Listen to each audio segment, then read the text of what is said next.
មកដល់ហាងគាត់ហើយបងប្អូននិយាយទៅមកថតសកម្មភាពតិចតួចហើយនឹងរបស់គាត់លក់បងប្អូននិយាយទៅអាប៉ាហ៊ីអាប៉ាហ៊ឺហ្នឹងខ្ញុំអត់សូវចេះញ៉ាំទេបងប្អូនអត់ចំណូលដឹងមិនឃើញគេម្នាក់ចំណូលខ្ញុំអត់ចំណូលហើយនេះអារបៀបដូចថាឆ្លើងសមុទ្របងប្អូននៅបោះជប៉ុនប៉ែហើយតោហើយគាត់មានលក់ទាំងព្រុយត្រីអីទៀតបងប្អូនហើយបងប្អូនដែរហូបអាស៊ុបព្រុយត្រីបើស៊ុបព្រុយត្រីហ្នឹងឆ្ងាញ់បងប្អូនខ្ញុំចូលចិត្តមែនតើឈប់ញ៉ាំទៅហើយនិយាយទៅគឺថាមកញ៉ាំដឹកនេះគឺថាបកងបកាអីបោតែម្ដងគាត់ធ្វើច្រើនមែនតើចានធំតែម្ដងហើយរបស់របរគាត់ជួនកាលទៅនិយាយទៅគឺថាគាត់យំចូលពីស្រុកក្រៅអីអញ្ចឹងបងប្អូននឹងគឺថាតើភ្ញៀវកក់អីអញ្ចឹងគាត់ធ្វើភ្លាមអញ្ចឹងចាហើយនិយាយពីថាបងប្អូនមើលអានេះគេអាំងមួយអំបិលបកានឹងធំមែនតែនអានេះជាប្រភេទបកងបងប្អូនឆាជាមួយភេងល្ងអីហ្នឹងអូឈ្ងុយមែនតែនបងប្អូនហើយជាពិសេសនេះអាបាយសាច់ជ្រូកនេះខាងក្រោមហ្នឹងគេដាក់បាយហើយខសាច់ជ្រូកគាត់ហ្នឹងគឺឆ្ងាញ់មែនតែនខ្ញុំញ៉ាំអស់2ចានបងប្អូនហើយទុកកាពះទុកពោះដើម្បីទៅញ៉ាំអាហារពេលល្ងាចមួយពេលនេះគឺថាអើយនិយាយពីថាដល់កតែម្ដងហើយនេះស៊ុបប៉ាហ៊ឺបងប្អូនដែលខ្ញុំនិយាយថាអាប៉ាហ៊ឺកំប៉ុងគាត់យកមកធ្វើស៊ុបហើយនេះជាប្រភេទក្តាមបងប្អូនចានិយាយទៅគឺថាបោតែម្ដងម្ហូបចេញមកបន្តបន្ទាប់ហើយមនុស្សតា5 6នាក់ហ្នឹងគឺថាម្ហូបទាំងនេះគឺញ៉ាំអត់អស់ទេហើយម្ហូបដែលនៅខាងតុគាត់អង្គុយតែពីរអ្នកប្រពន្ធគាត់និយាយម្ហូបនៅខាងនោះគ្មានអ្នកសូវញ៉ាំទេបងប្អូនពួកគាត់ហ្នឹងបានទៅជួបគ្នាបានប្រាជ្ញគ្នាហើយនឹងផឹកស្រាអីអញ្ចឹងទៅបើថាឲ្យអ្នកញ៉ាំមែនតែនគឺគ្មានអ្នកញ៉ាំទេអ្នកញ៉ាំគឺខ្ញុំនឹងឯងបានជំនួសដៃជំនួសជើងនិយាយពីថាបងប្អូនមើលណាបកាមួយនេះគឺធំមែនតែនតែម្ដងខ្ញុំដាក់នៅចិត្តមុខខ្ញុំនិយាយពីថាឲ្យប្រពន្ធមុខខ្ញុំលបែងមុខខ្ញុំបងប្អូនហើយដល់ថ្នាក់មិត្តភក្តិគាត់ថាឃើញមុខខ្ញុំដល់ពេលដាក់អញ្ចឹងទៅបកាធំជាងមុខទៀត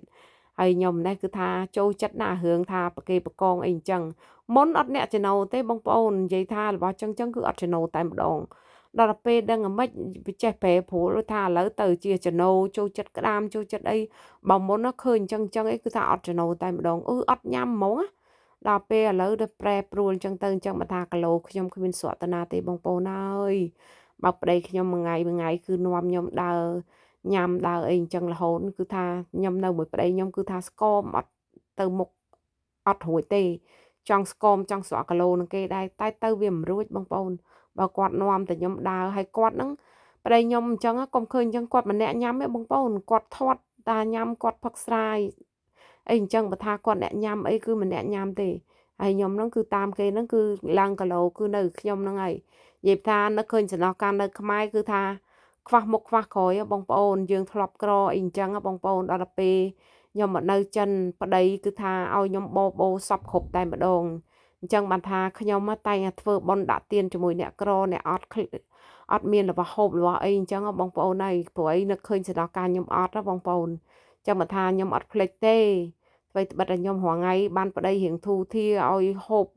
បោក៏ប៉ុន្តែខ្ញុំតែងតែយកលុយទៅធ្វើបន់ជាមួយនឹងអ្នកក្របងប្អូនហើយដោយសារខ្ញុំ